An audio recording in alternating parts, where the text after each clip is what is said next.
So also the rubric included the criteria for specific content knowledge that is aligned to the objectives and state national standards. So within this rubric, we're expecting to see the criteria for the state and national standards. In other words, if you have a standard that talks about the student being able to accomplish a specific task, we would want to see that in the rubric, that the student has indeed accomplished that task, and perhaps what's required for them to accomplish that task as part of your rubric. And another thing, again very important for this rubric, the candidate rubric included criteria for student self-direction in creating their authentic project.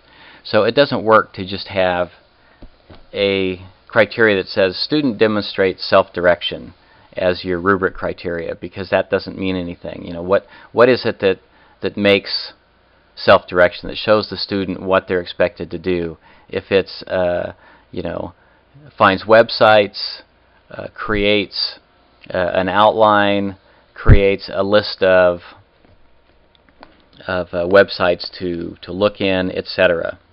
So also I want to point out in this criteria, additionally the rubric contains both qualitative and quantitative measures of creative and or critical thinking. You know, we're trying to get the students, all students at any age, to start thinking creatively or to start thinking critically about things. So within your rubric we want to have perhaps a qualitative and a quantitative measure. What would be a quantitative measure? Student provides 3 examples, might be quantitative.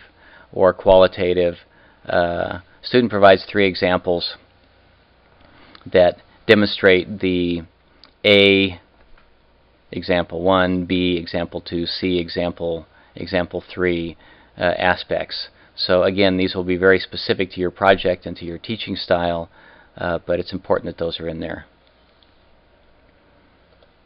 So rubric included the criteria for creative thinking that is aligned to the instructions of the project. You know, so we want to have a category that's essentially dedicated to creative thinking. So how do we measure creative thinking? What do they have to do in their project to achieve or to demonstrate creative thinking? That's what we need to know in your rubric. And your rubric included the criteria for collaborative efforts that are aligned to the instructions of the project. So again, we need some way of measuring their collaboration. What did they do? How much input did they have with the group or with the collaborative effort, etc. So we want to know what's expected of these students for this project in the form of collaboration. And another thing I'll say about collaboration is having a discussion forum or having a blog, for example, with comments isn't necessarily collaboration. It can lead to collaboration if those comments are then taken and used to update, improve, or revise the initial posting, for example, in a discussion. But if it's just there's the discussion and then a couple other people comment on the discussion, that's not really collaboration. Also, people often confuse cooperative learning with collaborative learning. Cooperative learning would be, for example, each student does one part of an assignment and then they collate it and put it all together into the final assignment. So the students aren't really working together. Each student is working separately and putting pieces in to make a whole that is a cooperative or essentially a group project that, again, isn't necessarily collaborative. It's just several people working together. So we want to make sure there's collaboration, there's interaction between the students, that they're going back and forth to create something bigger and better than they would have done just on their own. So technological tools were used to create the rubric, and the final product is well designed and appropriate, and well designed using appropriate formatting. So again, the well designed using appropriate formatting, you know, it should look clean, it should be simple, easy to understand. Description of diversities in the classroom is detailed and includes proper terminology for each of the 6 types of diverse learners listed in the instructions. So again, make sure that you have 6 types and that they are properly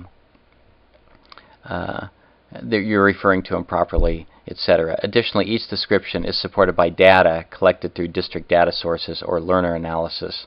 So for example, if your district shows that there's a certain number of students or a certain percentage of students who have these learning styles, disabilities, etc., that should be part of your final learning unit. And Module 5, the candidate lessons included appropriate strategies to accommodate the diversities of the students. So when you list these diverse students, now we want to make sure that within your lessons that you have a way of dealing with this. For example, if you're referring to blind or deaf students, you might have a technology that helps them still accomplish the project. Or if you just have learners with different learning styles, different intelligences, or maybe visual learners, etc., you might have a part of the assignment or part of the presentation that's visual, and then that's backed up by text and perhaps auditory, a podcast, etc., to accommodate these different learning styles. So the candidate introduced an authentic problem to the learners using technology. Within your PBL, you need to use some form of technology to present your problem. So, what is that technology? That's up to you. But basically, if you're just handing out paper, that wouldn't be considered technology.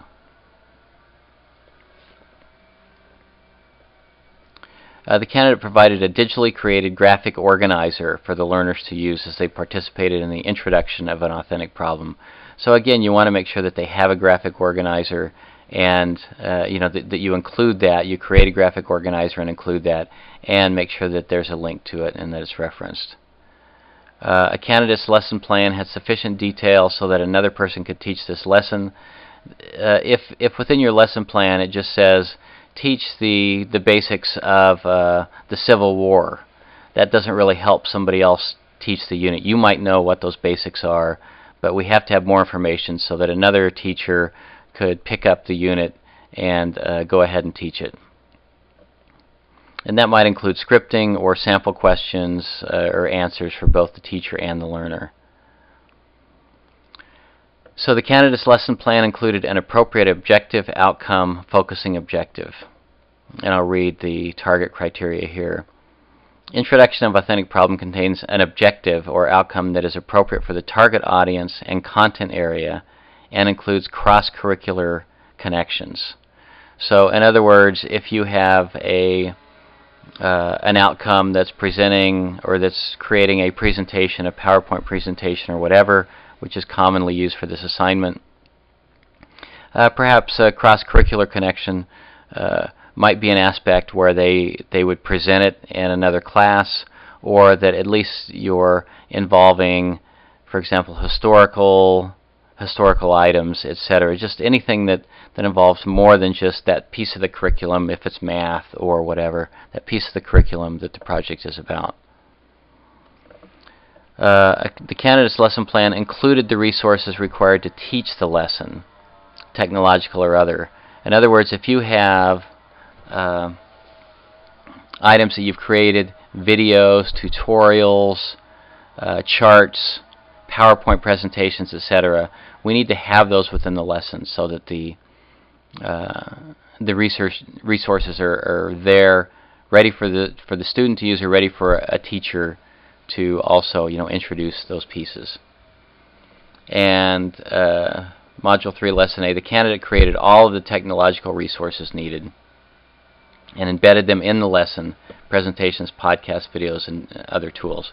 So again, these need to be embedded in the lesson, not just provide a link.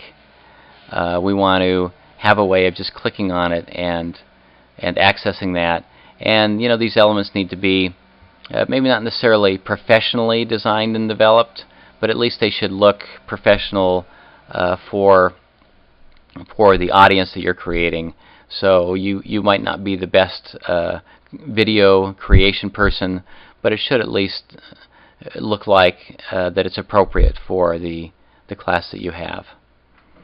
And for Module 3, Lesson A, the candidate's assessment of the objectives, outcomes, focusing questions was appropriate. So we need to know how you're going to assess the outcomes. How do we know that that their presentation fulfilled the requirements of the assignment, etc. So that lends itself to a rubric. And I'm not going to go through the Lesson B, since these are similar criteria, and Lesson C. But I do want to point out in Lesson C that that's where the collaborative aspect needs to be included.